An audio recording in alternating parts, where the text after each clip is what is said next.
মহান রব্বুল আলামিনের দরবারে অসংখ্য অগণিত শুকর। মহান রব্বুল আলামিন আমাদেরকে দীর্ঘ এক মাস রোজা রাখার পরে রমজানুল মুবারকের পরবর্তী মাস শাওয়ালের প্রথম জুমাতে মসজিদে আসার এবং বসার তৌফিক দান করেছেন। এজন্য সকলেই মহান রব্বুল আলামিনের দরবারে একবার উচ্চ কণ্ঠে শুকরিয়া আদায় করে পড়ি আলহামদুলিল্লাহ। সম্মানিত মুসল্লিয়ান কিরাম, আমরা দীর্ঘ এক মাস রোজা রেখেছি, আল্লাহ তাআলার বিধান পালন করেছি, আরও বিভিন্ন ইবাদত আমরা করেছি। তো রমজানুল মুবারকে সাধারণত প্রতিটি মানুষেরই অন্য মাসের তুলনায় ইবাদতের পরিমাণ এবং সংখ্যা একটু বেশি হয়। রমজানে ভালো কাজ মানুষ বেশি করে, ইবাদত বেশি করে, কিন্তু রমজানুল মুবারকের পরে দেখা যায় ওই ইবাদতগুলো, ওই ভালো কাজগুলো মানুষ ধরে রাখার চেষ্টা করে না। তো আমরা এক মাসে ইবাদত করলাম, রমজান চলে গেল। রমজান কি আমাদেরকে একেবারে খালি হাতে রেখেই চলে গেল, নাকি আমাদেরকে কিছু দিয়ে গেল? এ বিষয়ে কিছু কথা ইনশাল্লাহ আপনাদের সম্মুখে উপস্থাপন করার চেষ্টা করব ইনশাল্লাহ। রমজান চলে গিয়েছে ঠিক, কিন্তু আমাদেরকে খালি হাতে রেখে যায়নি, বরং আমাদেরকে রমজান 5টি উপহার দিয়ে গিয়েছে। কয়টি উপহার? 1 নম্বর হলো সিয়াম অর্থাৎ রোজা। 2 নম্বর হলো কিয়াম, নামাজ, কিয়ামুল লাইল, তাহাজ্জুদের নামাজ। 3 নম্বর হলো কোরআন। 4 নম্বর হলো তাকওয়া। 5 নম্বর হলো সাদাকা। অর্থাৎ রমজানুল মুবারক একটি উপহার আমাদেরকে দিয়ে গিয়েছে, যেটা হলো সিয়ামের অভ্যাস, রোজা রাখার অভ্যাস। রোজা রাখার দীর্ঘ 1 মাস রোজা রাখার ফলে আমাদের রোজা রাখার একটা অভ্যাস হয়েছে। অন্য সময় যেরকম 2 দিন 3 দিন 4 দিন রোজা রাখার চিন্তা করতে কঠিন মনে হয়, কষ্ট মনে হয়, তো রমজানে যখন লাগাতার 1 মাস আমরা রোজা রেখেছি এবং রাখতে পেরেছি, এই কথা এটা প্রমাণ করে অন্য প্রতি মাসেই চেষ্টা করলে, শুধু ইচ্ছা থাকলে 2-4টা রোজা রাখা কঠিন কোনো বিষয় না। কি বলেন আপনারা? রমজানে যদি 1 মাস রাখতে পারি, তো অন্য মাসে 2-3টা রোজা রাখা কি কোনো কঠিন হবে? তো রমজান আমাদেরকে প্রথম যে পুরস্কারটা দিয়ে গেল, প্রথম যে উপহারটা দিয়ে গেল, সেটা হলো রোজা রাখার অভ্যাস।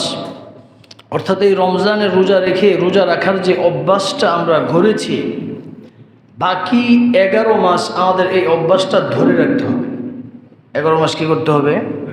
ধরে রাখতে হবে। মুহতারাম হাজরিন, রমজান ছাড়াও আর অনেক রোজা রয়েছে। রমজানে তো ফরজ রোজা, এছাড়া নফল সুন্নত অনেক রোজা রয়েছে। যেরকম রাসূল করিম সাল্লাল্লাহু আলাইহি ওয়াসাল্লাম আইয়ামে বীজ, প্রতি চান্দ্র মাসের 13, 14, 15 তারিখে রোজা রাখতেন। 13, 14, 15 এই 3 দিন রোজা রাখা কি এটা রাসূলের সুন্নাহ। রাসূল করিম সাল্লাল্লাহু আলাইহি ওয়াসাল্লাম রাখতেন। তো আমরা যদি চেষ্টা করি, ইচ্ছা করি, তাহলে প্রতি মাসে 3টা রোজা কি করতে পারি? রাখতে পারি। এটা কঠিন কোনো কিছু না, যেহেতু 1 মাসে আমাদের রোজা রাখার অভ্যাস হয়েছে। শুধু যদি খেলে একটু হিম্মত করি, ইচ্ছা করি যে আমি এখন থেকে প্রতি মাসে চান্দ্র মাসের 13, 14, 15 তারিখ আইয়ামে বীজের রোজাগুলো রাখবো, তাহলে এটা আমাদের জন্য সহজ হবে। মুহতারাম হাজরিন, তো রমজানের পরে শাওয়াল মাস চলতেছে। শাওয়াল মাসেরও রোজা রয়েছে, নফল রোজা।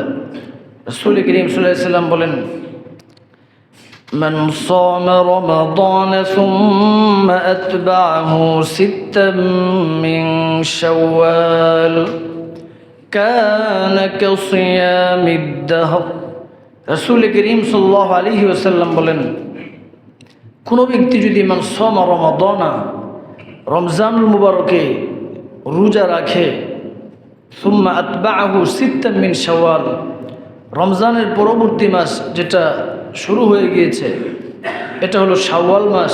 আল্লাহর নবী বলেন, এই শাওয়াল মাসে কোনো ব্যক্তি যদি 6টি রোজা রাখে কানা কাসিয়ামিদ দাহরি, তাহলে আল্লাহ তাআলা ওই ব্যক্তির আমল নামায় সারা বছর রোজা রাখার সওয়াব দান করবেন।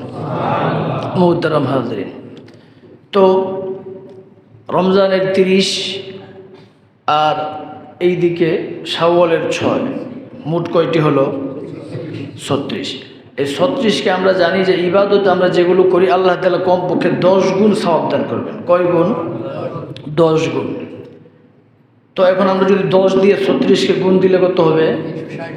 360। আর আমরা এইটাও জানি যে সৌরবর্ষ থেকে চান্দ্রবর্ষের দিন কয়েকদিন কি হয়? কম হয়। সারা বছর রোজা রাখার সওয়াব আল্লাহ তাআলা আমাদেরকে দান করবেন। মুহতারাম হাজরিন, এটা যদি শুধু 10 দিয়েও যদি ধরা হয়, 10 গুণ যদি ধরা হয়, আর বেশির তো কোনো সীমা নেই। মুহতারাম হাজরিন, তো এরকম শাওয়ালের পরে জিলহজ মাসেও রোজা রয়েছে। আরাফার রোজা রাসূল করিম সাল্লাল্লাহু আলাইহি ওয়াসাল্লাম বলেন, সিয়ামু ইয়াউমি আরাফা ইন্নী আহতাসিবু আলাল্লাহি আন ইউকাফিরা আস-সানাতা আল্লাতী ক্বাবলাহু ওয়াস-সানাতা আল্লাতী বাদাহু। যে আরাফার রোজা এত ফজিলতপূর্ণ, আল্লাহ নবী বলেন যে কোনো ব্যক্তি যদি আরাফার দিবসের রোজা রাখে আল্লাহ তাআলা তার পিছনের 1 বছরের গুনাহ খাতা মাফ করে দেন এবং সামনের 1 বছরের গুনাহ আল্লাহ তাআলা মাফ করে দিবেন। এরকম এরপরে আছে মহরম মাস আছে না? মুহররমের রোজা অত্যন্ত ফজিলতপূর্ণ। রাসূল করিম সাল্লাল্লাহু আলাইহি ওয়াসাল্লাম বলেন, আফদালুস সিয়ামি বা'দা রমাদান শাহরুল্লাহিল মুহররম। রমজানের পরে নফল রোজার ভিতরে উত্তম রোজা হলো, রাসূল করিম সাল্লাল্লাহু আলাইহি ওয়াসাল্লাম বলেন, যে মুহররম মাসের রোজা। তো এই রোজাগুলো রাখা আমাদের জন্য কঠিন কোনো কিছু না, একেবারে সহজ হবে শুধু যদি ইচ্ছা করি। কারণ রমজান আমাদেরকে প্রথম উপহার দিয়ে গিয়েছে রোজা রাখার অভ্যাস, রোজা রাখার। তো বলতেছিলাম যে রমজান আমাদেরকে কি দিয়ে গেল? 1 নম্বর যে উপহার দিয়ে গেল এটা হলো সিয়াম, অর্থাৎ রোজা রাখার অভ্যাস। বাকি 11 মাস আমরা যদি ইচ্ছা করি তাহলে আমাদের জন্য রোজা রাখা সহজ হবে এবং আমাদের কর্তব্য এবং করণীয় এটা যে বাকি 11 মাস এই রোজা রাখার যে অভ্যাসটা আমাদের হয়েছে এটা ধরে রাখার চেষ্টা করা। মুহতারাম হাজরিন, 2 নম্বর হলো কিয়াম। রমজানুল মুবারকে আমরা ফরজ নামাজ আদায় করেছি, অন্য যে কোনো মাসের তুলনায় তুলনামূলক নফল নামাজও বেশি পড়েছি, তারাবির নামাজ পড়েছি এবং তাহাজ্জুদের নামাজও আমরা পড়েছি।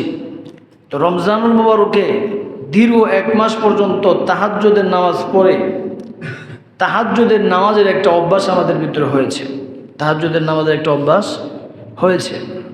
তো বাকি 11 মাস যদি আমরা চেষ্টা করি তাহলে এই তাহাজ্জুদের নামাজের যে অভ্যাস এটা আমরা ধরে রাখতে পারবো, এটা চর্চা আমাদের জন্য করা সহজ হবে। তো রমজানের 2য় পুরস্কার হলো কিয়াম, তাহাজ্জুদের নামাজের অভ্যাস। এটাও আমাদের ধরে রাখার চেষ্টা করা, এটা অত্যন্ত ফজিলতপূর্ণ। মুসলিম শরীফের হাদিসের ভিতরে এসেছে, রাসূল করিম সাল্লাল্লাহু আলাইহি ওয়াসাল্লাম বলেন, আফদালুস সালাতি বাদাল ফরিদতি সালাতুল লাইল। ফরজ নামাজের পরে সর্বোত্তম নামাজ হলো তাহাজ্জুদের নামাজ। কোন নামাজ? নওয়াফিল অর্থাৎ নফলের ভিতরে সর্বোত্তম নামাজ কোনটি? তাহাজ্জুদের নামাজ। মুহতারাম হাজরিন, রাসূল করিম সাল্লাল্লাহু আলাইহি ওয়াসাল্লাম সারা জীবন তাহাজ্জুদের নামাজ আদায় করেছেন। আল্লাহ তাআলা রাসূলকে তাহাজ্জুদের নামাজের নির্দেশ দিয়েছেন। যেমন আল্লাহ রাব্বুল আলামিন বলেন, وَمِنَ اللَّيْلِ فَتَهَجَّدْ بِهِ نَافِلَةً لَكَ عَسَىٰ أَن يَبْعَثَكَ رَبُّكَ مَقَامًا مَحْمُودًا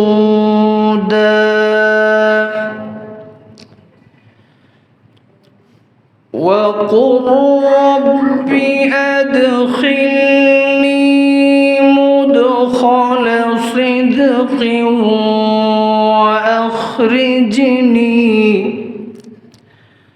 وَأَخْرِجْنِي مُخْرَجَ صِدْقٍ وَاجْعَل لِّي مِن لَّدُنكَ سُلْطَانًا نَّصِيرًا। আল্লাহ তাআলা বলেন যে ওমিনাল লাইলি ফাতাহাজ্জাদ বিহি নাফিলাতাল লাক। হ্যাঁ নবী, আপনি রাতের একটি অংশে তাহাজ্জুদের নামাজ আদায় করুন। কি করুন? তাহাজ্জুদের নামাজ আদায় করুন, নাফিলাতাল লাগে, এটা আপনার জন্য নফল। এটা হলো একটা পর্যায়ের বিধান।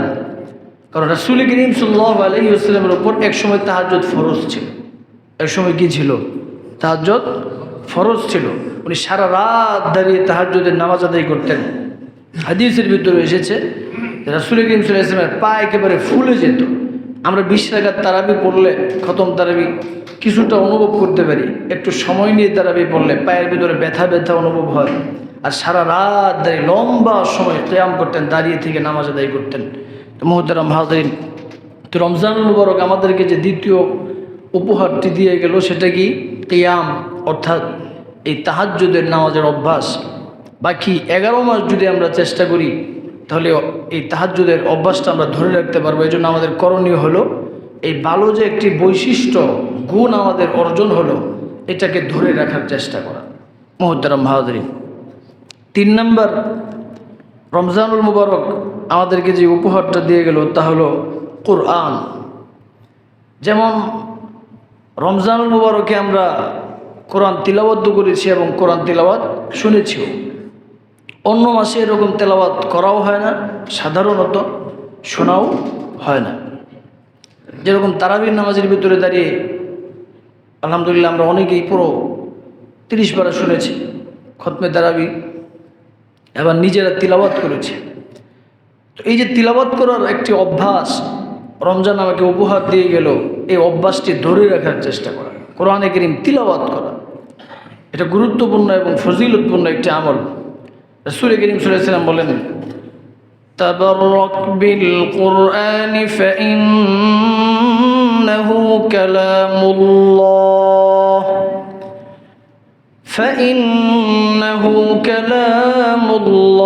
ওয়া খারাজা মিনহু। নবী আলাইহিস সালাম বলেন, ও আমার উম্মতেরা, তাবাররাক বিল কুরআন, এই কোরআনের দ্বারা তোমরা বরকত গ্রহণ করো। কারণ ফাইন্নাহু কালামুল্লাহ ওয়া খারাজা মিনহু, কোরআনে কারীম আল্লাহ তাআলার কালাম, এটা আল্লাহ তাআলার পক্ষ থেকে এসেছে।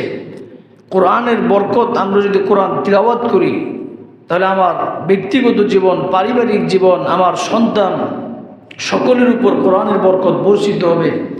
এই জন্য কোরআন তিলাওয়াত করা।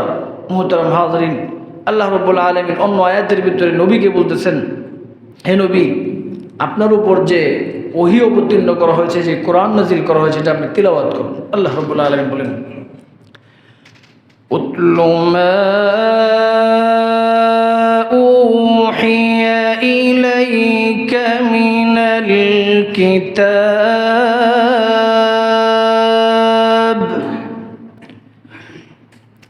উতলু মা উহিয়া ইলাইকা মিনাল কিতাবি ওয়া আকিমিস সালাহ, ইন্নাস সালাতা কানাত আলাল মুমিনিনা কিতাবাম মাওকুতা। আল্লাহ তাআলা বলতেছেন যে হে নবী, আপনার উপর যে কোরআন নাজিল করা হয়েছে এটা আপনি তেলাওয়াত করুন, পাঠ করুন, ওয়াকিমিস সালাত, এবং আপনি নামাজ কায়েম করুন। কারণ ইন্নাস সালাতা কানাত আলাল মুমিনিনা কিতাবাম মাওকুতা, নিশ্চয়ই নির্ধারিত সময়ে নামাজ আদায় করা মুমিনদের উপর ফরজ করা হয়েছে। কি করা হয়েছে? ফরজ করা হয়েছে। তো মুহতারাম হাজরিন, বলতেছিলাম যে রমজানুল মুবারক আমাদেরকে যে তৃতীয় উপহার দিয়ে গেলেন সেটা হলো কোরআন, অর্থাৎ কোরআন তিলাওয়াতের অভ্যাস। বাকি 11 মাস এটা আমাদের ধরে রাখার চেষ্টা করতে হবে এবং এটা আমলটাকে আমাদের অব্যাহত রাখতে হবে, চালু রাখতে হবে, জারি রাখতে হবে। আল্লাহ তাআলা আমাদের সকলকে তৌফিক দান করুন। এরকম যেন না হয় যে রমজানে তো পড়লাম আর বাকি 11 মাস কোরআন শরীফ খুলেও দেখি না। ইচ্ছা থাকলে একেবারে তেলাওয়াত করা সহজ, এখন অ্যাপ পাওয়া যায় ফোনের ভিতরে, অ্যান্ড্রয়েড ফোনের ভিতরেও রাখা যায়। মুহতারাম হাজরিন, তো রমজানের তৃতীয় পুরস্কার কি? কোরআন। 1 নম্বর পুরস্কার সিয়াম, 2 নম্বর কিয়াম অর্থাৎ তাহাজ্জুদের নামাজ, 3 নম্বর কোরআন। এই কোরআন হলো রমজানুল মুবারক আমাদেরকে তৃতীয় উপহার দিয়ে গেল, কোরআন তিলাওয়াতের অভ্যাস। 4 নম্বর হলো তাকওয়া, 4 নম্বর তাকওয়া। তাকওয়া হলো রমজানুল মুবারকে আমরা গুনাহ করি নাই, গুনাহ থেকে বাঁচার সর্বোচ্চ চেষ্টা করেছি, সকলেই প্রত্যেকেই গুনাহ থেকে বিরত থেকেছি এবং বিরত থাকার সর্বোচ্চ চেষ্টা করেছি। অহেতুক কথাবার্তা হয়ে গেলেও অনেক সময় দেখবেন অনেকে বলে ভাই বাদ দাও, রমজান মাস তো।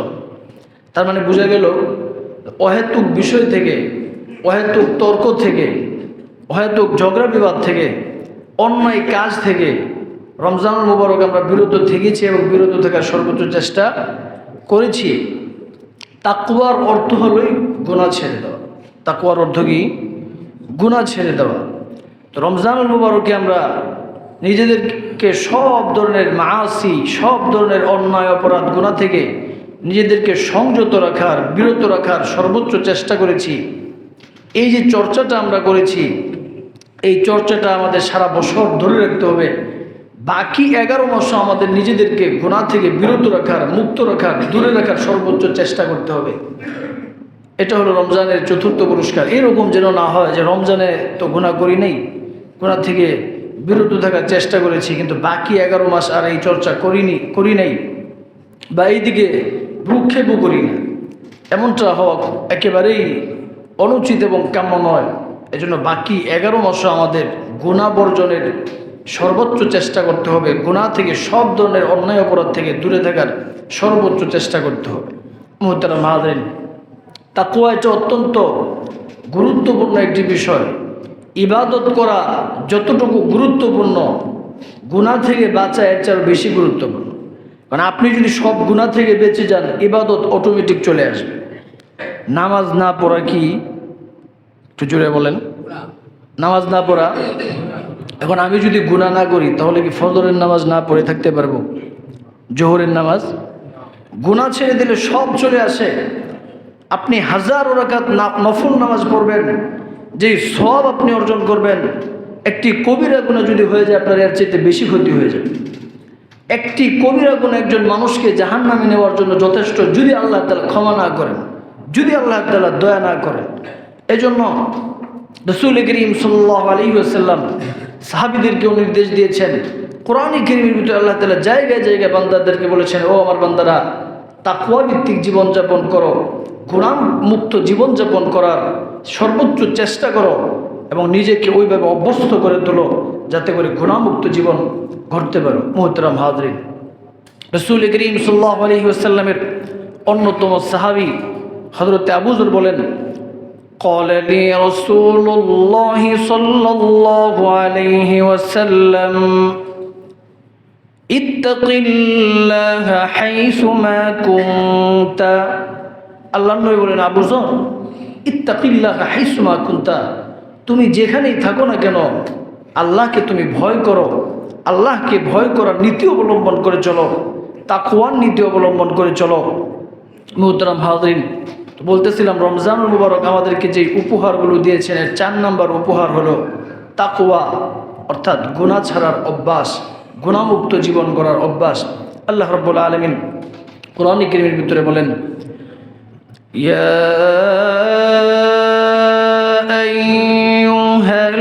আইয়ুহাল্লাযীনা আমানুত্তাকুল্লাহ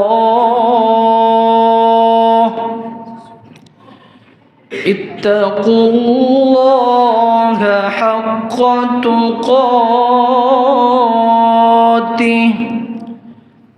ওয়ালা তামুতুন্না ইল্লা ওয়া আনতুম মুসলিমুন।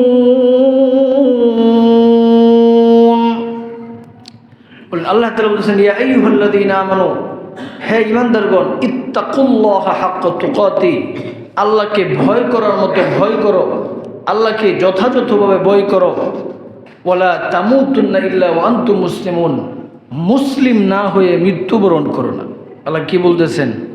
কি না হয়ে মৃত্যুবরণ করতে নিষেধ করতেছেন? মুসলিম না হয়ে। মৃত্যুবরণ করা কি এটা আমাদের হাত দেয় যে আমরা চাইলেই মৃত্যুবরণ করতে পারি? এখন যদি নিয়ত করি মৃত্যু আসবে, যদি আল্লাহ তাআলা না দেয় আসবে না। মুহতারাম হাজরিন, অর্থাৎ তুমি তোমার মৃত্যুর জন্য সর্বদা তৈরি থাকো, মুসলিম অবস্থায় প্রস্তুত থেকো, অপ্রস্তুত থেকো না।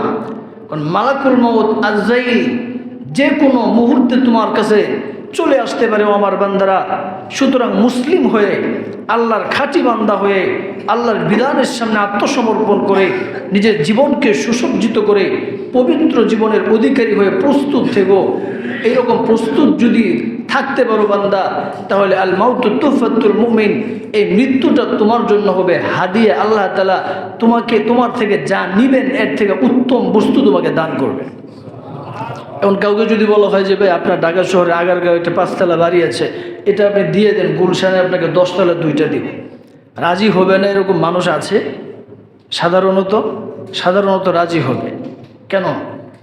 সে চিন্তা করবে আগারগাঁও যদি 5 তলা 2টা বাড়ি আমার থাকে, ঢাকা শহরে আগারগাঁও আর গুলশান বাংলাদেশের সর্বোচ্চ উন্নত এলাকা, তো ওখানে যদি 2টা পাই তাহলে তো এটা আমার ভালো হলো। মানুষ স্বাভাবিকভাবে এটাই চিন্তা করবে। অর্থাৎ মানুষ তো দুনিয়াতে কি খায়, কি পরে, কি শান্তি আর নাজ নিয়ামতের ভিতরে থাকে।